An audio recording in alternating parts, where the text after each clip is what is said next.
তোর কি মনে হয় গণেশ ঠাকুরের মাথাটা হাতির মাথাটা হলো কি করে? মহিষাসুর না পার্বতী পার্বতী একটুখানি মাছি দিয়ে গণেশ ঠাকুর বানিয়েছে।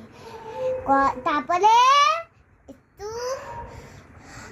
একটুখানি পার্বতী জল ঢাললো গণেশ ঠাকুরের উপরে মাথা থেকে। তারপরে গণেশ ঠাকুর সত্যিকারে গণেশ ঠাকুর হয়ে গেল। এবার বলছে কি মা মানে পার্বতী ঠাকুরকে মানে পার্বতী গণেশ ঠাকুরকে বলছে মা সোনা আমি স্নান করতে যাচ্ছি ওখানে গিয়ে। হ্যাঁ তো তোমার